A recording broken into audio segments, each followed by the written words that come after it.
욥기 22장 1절에서 5절까지입니다. 네, 우리 다 찾으신 줄 믿고 다 같이 합독하시도록 하겠습니다. 시작. 대만 사람 엘리바스가 대답하여 이르되 사람이 어찌 하나님께 유익하게 하겠느냐? 지혜로운 자도 자기에게 유익할 따름이니라. 네가 의로운들 젖는 자에게 무슨 기쁨이 있겠으며 네 행위가 온전한들 그에게 무슨 이익이 되겠느냐? 하나님이 너를 책망하시며 너를 신문하심이 너의 경건함 때문이냐? 네 악이 크지 아니하냐? 내 죄악이 끝이 없느니라. 아멘. 네, 오늘 말씀은 맞지만 틀린 말이 있습니다라는 제목으로 말씀을 나누도록 하겠습니다. 과학자 뉴턴이 1687년에 사과가 땅에 떨어지는 것을 보고 만류인력의 법칙을 발견하였습니다. 참 혁신적인 생각이었습니다. 지금 그것이 발견돼도 참 대단할 텐데 350년 전에 그게 발견이 됐다는 것은 참 대단한 건데요. 근데 한 가지 생각할 것이 있습니다. 지구에서는 이 이론이 잘 적용이 되는데 이 이론이 틀렸다는 것이 아니라 이제 우주에 가면 적용이 안 되는 거죠. 즉 뭐냐면 사과가 지구에서는 떨어지는데 우주에서는 둥둥 떠다닌다는 것입니다. 상황에 따라 달라지는 거죠. 네, 사람의 생각은 완벽할 수는 없습니다. 부분적일 수가 있기 때문입니다. 그래서 이 만류인력계의 법칙도 세월이 지나면 몇백 년이 지난다고 하면 변할 수도 있겠죠. 이것이 또 틀리다 이렇게 또 말이 나올 수도 있을 텐데요. 근데 한 가지 위로의 말씀이 있습니다. 하나님의 말씀은 완벽하고 변치 않고 우리와 동행한다는 것입니다. 그런데 그 말씀으로 우리가 오해를 하고 있는 것 세 가지가 있는데 그거에 대해서 제가 말씀을 잠깐 나누도록 하겠습니다. 첫 번째인데요. 깨끗한 부자는 없다는 것입니다. 사람이 태어나서 죽을 때까지 많은 것을 경험합니다. 그 과정 중에서 또 많은 실수와 또 허물이 있고 장점보다는 부족한 점이 많이 발견되는데 오늘 욥이 고통당하는 중에 욥의 친구 엘리바스가 하는 말이 있었습니다. 4절입니다. 제가 읽겠습니다. 하나님이 너를 책망하시며 너를 신문하심이 너의 경건함 때문이냐? 내 악이 크지 아니하냐? 내 죄악이 끝이 없느니라. 아멘. 사실 욥은 착하게 산 것만이 아닙니다. 우리 빌립보서에 보시는 것처럼 의인은 없으되 하나도 없다 이렇게 말씀하셨는데요. 헐벗은 자의 의복을 벗기며 줄인 자에게 음식을 주지 않았습니다. 욥은 많은 재산을 가지고 있었는데요. 순수하게 돈을 벌어서 부자가 됐다. 이것은 약간 어폐가 있죠. 왜냐하면 6절과 8절을 제가 읽어보도록 하겠습니다. 까닭없이 형제를 볼모로 잡으며 헐벗은 자의 의복을 벗기며 목마른 자에게 물을 마시게 하지 아니하며 줄인 자에게 음식을 주지 아니하였구나. 권세 있는 자는 토지를 얻고 존귀한 자는 거기에서 사는구나. 친구인 엘리바스가 욥을 살펴보면서 한 말입니다. 엘리바스는 욥의 잘못을 얘기합니다. 사실 많은 사람들은 부자일수록 깨끗해야 된다고 말하고 높은 직위에 있는 사람일수록 정직해야 된다 말합니다. 맞는 말인데요. 틀리지 않습니다. 그런데 사실은 그렇지 않습니다. 부자가 정직하지 않은 경우가 많고 또 오히려 높은 직위에 있는 사람들이 깨끗하지 않음을 많이 보게 되는데요. 근데 제가 죄를 옹호하는 것이 아니라 사람들은 이런 경우를 보고 그냥 넘어가지 않는다는 것입니다. 바로 판단을 하죠. 엘리바스의 말은 바른 말이었지만 바른 말은 아니었습니다. 왜냐하면 상황을 보지 않고 사람에게 하는 말, 이것은 사람을 살리는 말이 아니었습니다. 엘리바스의 말을 듣고 욥은 어떤 생각을 했을까요? 이런 생각을 하지 않았을까 생각합니다. 물론 내가 죄인이지만 엘리바스 자네도 의인은 아니지 않은가? 사람 참 친구라는데 참 저런 말을 하다니 좀 그렇다. 이렇게 생각할 수도 있었을 텐데요. 하나님 말씀은 우리를 살리지만 상황을 보지 않고 그냥 하는 말은 유익이 되지 않을 수 있다 이것입니다. 마치 믿음을 우리가 선포하더라도 사랑이 없으면 그것이 이제 울리는 꽹과리가 될 수 있다 이렇게 말씀드릴 수 있는 건데요. 많은 경우 이러한 경우를 보고 알듯 모르듯 그냥 지나갑니다. 하나님의 말씀을 주신 것은 그냥 주신 것이 아니라 사랑 위에서 이것을 행하라 이렇게 주신 것입니다. 맞습니다. 엘리바스는 친구를 위해서 한다고 하는 말이었지만 사람의 생각이 들어간 하나님의 말씀의 적용은 역효과를 낳았다 이것입니다. 의인이 하나도 없는 거죠. 사실 우리가 이 사실을 모르고 살아간다면 어느 정도 그 교만에 빠질 수가 있는데 엘리바스의 자신감은 그래서 욥을 참 좀 힘들게 했습니다. 마치 우리가 사람들을 볼 때 가늠하다 현장에 잡힌 여인을 보는 것이 아니라 우편 강도처럼 우리가 그런 시각을 바꾸는 우편 강도를 바라보는 것처럼 우리가 시각을 바꿔야 될 필요가 있다는 것을 생각해 봅니다. 죄가 있다고 말할 분은 하나님뿐입니다. 또 깨끗하다고 말하실 분도 하나님이십니다. 온전하다 이렇게 말하실 분도 오직 하나님 한 분밖에는 없는 것입니다. 세상에는 부자가 많습니다. 우리나라도 한 인구 중에 5% 정도는 굉장히 부자라고 하는데요. 참 부자가 되기까지 많은 우여곡절이 있었을 것입니다. 솔직히 어느 정도 부정도 조금은 있었지 않을까 생각을 하게 되는데요. 오늘 신실하다고 한 욥은 어떻습니까? 욥도 어느 정도의 잘못은 있었을 것입니다. 맞습니다. 욥은 죄인입니다. 하나님 앞에 누가 바로 설 수 있겠습니까? 욥에 대한 엘리바스의 책망은 그래서 우리를 생각하게 만드는데 예수님을 돌로 친 자는 바로 우리들입니다. 예외가 아니죠. 허물을 서로 생각하지 않는 것 이것도 참 우리 순종 중에 순종이라 이렇게 생각할 수 있겠습니다. 자, 그리고 이제 두 번째입니다. 두 번째는 기도하지 않아서 일이 잘 안 된다 이렇게 생각하는 것입니다. 사실 기도는 호흡이라서 우리가 그 신앙생활에 굉장히 밀접하게 연관이 되어 있습니다. 그래서 엘리바스는 하나님을 가까이 하고 기도하라 이렇게 욥에게 말을 하고 있는데요. 너무 좋은 말입니다. 너무 훌륭한 표현입니다. 그런데 그 어려움을 당하는 욥에게는 어떻을까요? 우리는 흔하게 이야기할 때가 있습니다. 기도 안 해서 그래요. 열정이 부족했어요. 이렇게 말할 때가 많이 있습니다. 맞는 말이지만 오늘 욥에게는 힘든 말이라 이것입니다. 위로와 평강은 하나님의 뜻입니다. 하나님은 또 기도한 자에게 은혜와 평강을 주십니다. 또 기도 외에는 이런 유가 나가지 않는다 이렇게도 말씀하셨습니다. 그러나 하나님은 심오하셔서 기도를 안 했다 해서 저주하시는 분은 아닙니다. 단순한 분이 아니죠. 물론 그럴 수도 있지만 만약에 그렇다면 성도님들이나 저나 한 번 이상씩 하나님께 저주를 받았을 것입니다. 기도를 넘어 욥을 진정으로 생각하시는 분은 바로 하나님이시라는 겁니다. 그냥 표면적으로만 것을 보이는 욥의 친구는 한계가 있다는 것입니다. 그래서 마음속을 깊이 보시는 분은 바로 하나님이신데요.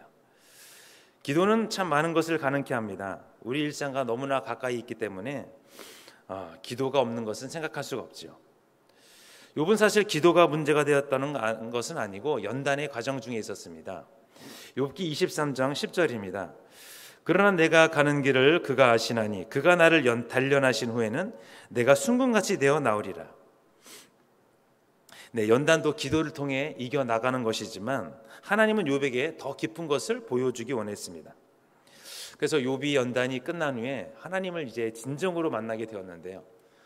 하나님을 더 깊이 만나게 된 거죠. 바로 본 것입니다. 하나님은 나의 동역자시고 나의 구원자시고 나의 반석이시다. 이것을 만난 것입니다. 그러니까 기도를 넘어서 더 풍성한 하나님을 욥은 이제 만나게 된 것입니다. 그래서 사실 욥은 많은 기도를 해왔습니다. 우리가 아시다시피 욥기 1장 5절에 나와 있습니다. 그들이 차례대로 잔치를 끝내면 욥이 그들을 불러다가 성결하게 하되 아침에 일어나서 그들의 명수대로 번제를 드렸으니 얼마나 많은 번제를 욥이 드렸습니까? 신실했죠. 그런데 하나님은 심오하신 분이라 그 기도한 욥에게 고난을 오히려 주십니다. 사실 고난의 문제는 우리가 쉽게 해결할 수 있는 문제가 아니고 생각하기가 쉽지 않습니다. 어떤 분은 잘못해서 고난이 오고 어떤 분은 평범하게 살았어도 고난이 옵니다. 또 어떤 분은 기도함으로 응답을 받았는데 또 어떤 분은 기도와 상관없이 계속되는 고난이 있습니다. 사실 세상은요, 이 원인과 결과가 딱 들어맞지가 않은 경우가 많이 있습니다. 이것이 때문에 이것이 일어났다, 꼭 이렇게 되는 인과관계의 어떤 그런 것들이 딱 맞아서 들어가는 건 아닙니다. 특히 이 고난이라는 것이 그렇다는 것입니다. 뭐 신학적으로도 신정론이라고 아시는 분은 아시겠지만 있겠죠. 만약에 애굽 백성들이 다 홍해에서 몰살을 당했습니다. 그러면 하나님은 사랑이신데 왜, 물론 이방인이었지만 왜 애굽의 백성들을, 군사들을 몰살시켰는가? 참 의문이 된다. 이것도 우리가 참 해결하기 쉽지 않은 그런 신학적인 신정론의 문제인데요. 참 풀리지 않은 수수께끼입니다. 그래서 하나님의 뜻을 모두 하려면 다 겪어봐야 됩니다. 다 경험할 수는 그랬는데 없다는 거죠. 기도 한번 안 한 것 가지고 우리가 우리의 일을 판단할 수는 없는 것입니다. 뭐 그렇다고 기도를 제가 등한히 하라 이렇게 말씀드린 것은 더더욱 아닙니다. 왜냐하면 하나님은 기도를 가장 좋아하시는 것 중에 하나이기 때문입니다. 우리 베드로전서 3장 12절입니다. 주의 눈은 의인을 향하시고 그의 귀는 의인의 간구에 기울이시되 주의 얼굴은 악행하는 자들을 대하시느니라 하였느니라. 사실 우리는 기도하지 않고는 하나님을 온전히 만날 수 없습니다. 또 하나님을 온전히 알 수가 없습니다. 그러나 기도 안 하니까 뭐 하나님이 돌보시지 않는다 이런 것은 아니죠. 우리의 생각이 한계가 있다는 것을 우리가 생각해 보아야 됩니다. 그러니까 좌로나 우로나 치우치지 않는 거죠. 지혜로운 생활은요. 이쪽에 진리가 있다고 좌로 가거나 이쪽에 진리가 있는 것 같아서 우로 간다. 이것은 우리가 생각해 보아야 됩니다. 우리가 기도 안 하니 하나님이 역사하지 않는다. 이것은 우리가 이런 경우를 생각해 볼 수 있을 것입니다. 만약에 고등학교 3학년 학생이 있습니다. 공부를 하지 않습니다. 그런데 그렇다고 부모님이 사랑하지 않는 것은 아닙니다. 근데 성도님들 어떠십니까? 고3 학생이 공부를 하지 않는다면 부모님이 엄청난 걱정을 하실 것입니다. 하나님의 마음이 이러지 않을까 생각합니다.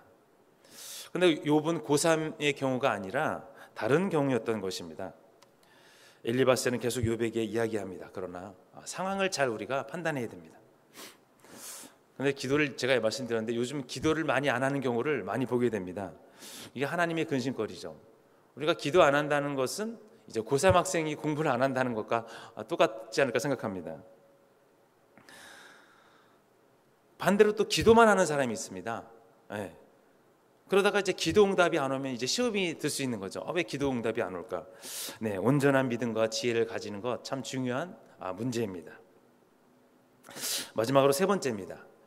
겸손하지 않아서 일이 안 된다. 이런 경우가 생각하게 되는데요. 기도는 믿음의 영역이라고 생각하면 우리 겸손은 인격의 영역이다 생각할 수 있겠습니다. 물론 이제 겸손한 자를 싫어하시는 분은 한 분도 안 계실 것입니다. 누구나 관심 있고 소중하게 생각하는 것인데요. 오늘 욥에게 또 엘리바스는 너가 겸손하지 않아서 이런 일이 생겼다 이렇게 말하고 있습니다. 29절입니다. 사람들이 너를 낮추거든 너는 교만했노라고 말하라. 하나님은 겸손한 자를 구원하시리라. 아멘. 이것도 욥에게 쉽지 않은 말이 아닐 수 없습니다. 만약 교만했더라면 고통 중에 있는 사람에게 이런 말을 하는 것은 조금 어울리지 않을 것입니다. 자, 그러면은 엘리바스가 생각하고 있는 교만은 어떤 것입니까? 이런 것이 아닐까 생각합니다. 누가 무엇을 도와주었을 때 이렇게 표현합니다. 한두 번 감사하다 이렇게 말하면 되는데 10번 계속 감사하다 이렇게 얘기하는 겁니다. 어떻게 될까요? 그렇게 되면 이렇게 뭐 장난으로 얘기하나 이렇게 생각할 수도 있겠습니다. 근데 더욱이 힘든 사람에게 무슨 일 해주고 10번 감사해라 이렇게 요구하는 것, 이건 어떻게 보면 자존심의 문제도 조금 있는데요. 겸손하지 못하여 손해보는 사람도 있지만 교만하게 행동해요 잘 되는 사람도 있습니다. 그래서 엘리바스의 생각처럼 그 단순한 문제가 아닌 것입니다. 그래서 기도와 겸손은 우리가 이것도 매일 접하는 문제입니다. 항상 영적인 생활에 있어서 가까운 문제죠. 그렇다고 소홀히 할 수도 없고 매달릴 수도 없는 참 그런 문제인데요. 그런데 우리는 여기서 해답을 찾아야 됩니다. 신앙의 승리는 기도와 또 겸손이라고 해도 과언이 아니기 때문입니다. 겸손 안 하다, 겸손하다, 이것이 바라보는 시각의 차이가 나죠. 좋게 행동해도 나쁘게 보는 사람이 있고요, 나쁘게 행동해도 또 좋게 보는 사람도 있습니다. 객관적일 수가 없는 것이죠. 이것도 물론 판단하시는 분은 하나님 한 분뿐입니다. 아멘. 그래서 만약에 여기 이 자리에 고난 중에 계신 분이 계시다면 우리가 욥의 경우처럼 고난을 우리가 생각해 보아야 될 줄 믿습니다. 결론입니다. 기도를 하고 안 하고 또 겸손해서 또 겸손 안 해서가 문제가 떠나서 우리는 하나님을 보는 우리의 각도를 조금 변해야 될 줄 믿습니다. 그리고 그 변하게 된 시각으로 이웃을 바라봐야 될 줄 믿습니다. 허물과 죄가 있어도 주님은 우리를 살리셨습니다. 허물이 있다면 우리의 겉사람일 것입니다. 우리의 진정 속은 하나님으로부터 변화받았습니다. 네, 그렇습니다. 또 우리의 속은 하나님으로부터 치유받았습니다. 우리의 삶을 모두 생각한다면 위험하지만 우리의 또 고난도 당해보면 많은 것을 가르쳐주고 인도합니다. 우리가 다 생각할 수가 없어요. 자, 하나님을 우리가 알면 모든 것이 해결됩니다. 그러나 그럴 수 없습니다. 자세히 알지 못하고 오는 우리는 언행심사에 있어서 절제하지 못하는 부분도 있습니다. 사람들은 짧은 생각으로 예수님을 돌아가시게 했습니다. 그러나 그의 말씀은 우리를 회복시킵니다. 오늘 자기 자신을 아는 것은 그래서 더더욱 중요합니다. 네, 그래서 고난 중에 생각해야 될 것을 오늘 세 가지를 생각해 봤습니다. 네, 우리가 주님과 함께 귀한 시간 되시고 또 우리 고난 중에 우리 자신을 다시 한번 돌아보는 그런 귀한 시간 되시기를 예수님 이름으로 축복합니다. 네, 제가 기도하도록 하겠습니다. 하나님 감사합니다. 오늘도 맞지만 틀린 말이 있습니다라는 제목으로 말씀을 나누었습니다. 하나님, 욥에게 엘리바스가 한 말은 맞는 말입니다. 그러나 틀린 말이었습니다. 하나님, 우리가 상황과 또 여러 가지 여건 가운데서도 우리가 행동과 말하는 여러 가지 것들이 하나님의 영광을 또 가릴 때가 있고 또 하나님의 영광을 나타내지 못할 때가 있습니다. 하나님, 오늘 하루도 생활하는 가운데 지혜와 능력을 주셔서 하나님 가운데 잘 해결하여 분별하여 나아갈 수 있는 그런 귀한 힘을 허락하여 주시옵소서. 고난받는 자들에게 위로받게 하시고 기도와 또한 겸손과 또 아버지 모든 여러 가지 우리에게 닥쳐오는 모든 것들이 지혜롭게 행동하게 하시고 하나님만을 바라보면 하나님 입장에서 생각할 수 있는, 그래서 이웃의 입장에서 생각할 수 있는 귀한 삶 될 수 있도록 도와주시옵소서. 하나님께서 주신 모든 것 함께하여 주시옵소서. 특별히 오늘 이 시간 귀한 헌물 드린 손길이 있습니다. 아버지 30배, 60배, 100배 함께하여 주시고 쓰이는 곳곳 주님의 영광 나타날 수 있도록 주께서 도와주시옵소서. 주님의 살아계심이 이 시간 감사드립니다. 주님 영원토록 우리와 함께하시고 동행하여 주시옵소서. 모든 영광 주께 돌립니다. 예수님 이름으로 기도드렸습니다. 아멘.